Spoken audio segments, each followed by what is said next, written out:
ব্রাজিলে জলবায়ু সম্মেলনে যোগ দিচ্ছে না মার্কিন কোনো শীর্ষ কর্মকর্তা। যুক্তরাষ্ট্রের প্রেসিডেন্ট ডোনাল্ড ট্রাম্পের প্রশাসন ঘোষণা করেছে, এই মাসে ব্রাজিলে অনুষ্ঠিতব্য COP30 জলবায়ু সম্মেলনে কোনো শীর্ষ পর্যায়ের মার্কিন কর্মকর্তা অংশ নেবেন না। বরং প্রেসিডেন্ট ট্রাম্প বর্তমানে জীবাশ্ম জ্বালানি শিল্প সম্প্রসারণ ও জ্বালানি বাণিজ্য চুক্তি বাড়ানোর ওপর মনোযোগ দিচ্ছেন। হোয়াইট হাউসের এক কর্মকর্তা বার্তা সংস্থা AFP-কে জানিয়েছেন, প্রেসিডেন্ট সরাসরি বিশ্বের বিভিন্ন নেতার সঙ্গে জ্বালানি খাতে অংশীদারিত্ব নিয়ে কাজ করছেন, যা সাম্প্রতিক ঐতিহাসিক বাণিজ্য ও শান্তি চুক্তিতে প্রতিফলিত হয়েছে। 10 থেকে 21 নভেম্বর পর্যন্ত ব্রাজিলের বেলেম শহরে অনুষ্ঠিত হবে COP30 সম্মেলন।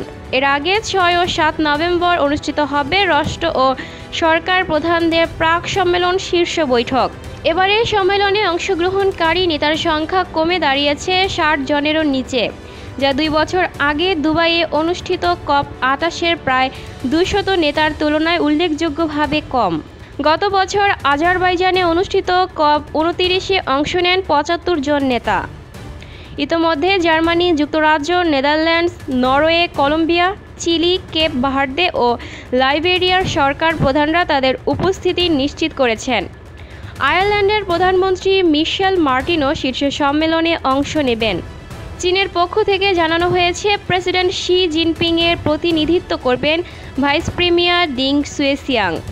এদিকে যুক্তরাষ্ট্রের ঘনিষ্ঠ মিত্র ও জলবায়ু সংশোধনবাদী সরকার পরিচালিত আর্জেন্টিনা এখনও জানায়নি তারা প্রতিনিধি পাঠাবে কিনা। বিশ্লেষকদের আশঙ্কা, বিশ্বজুড়ে রাজনৈতিক অস্থিরতা ও জলবায়ু সংশয়বাদী নেতাদের উত্থান এবারের সম্মেলনের জলবায়ু সংকট আলোচনাকে আড়াল করে দিতে পারে। Lucky Akter, people voice television, Dhaka.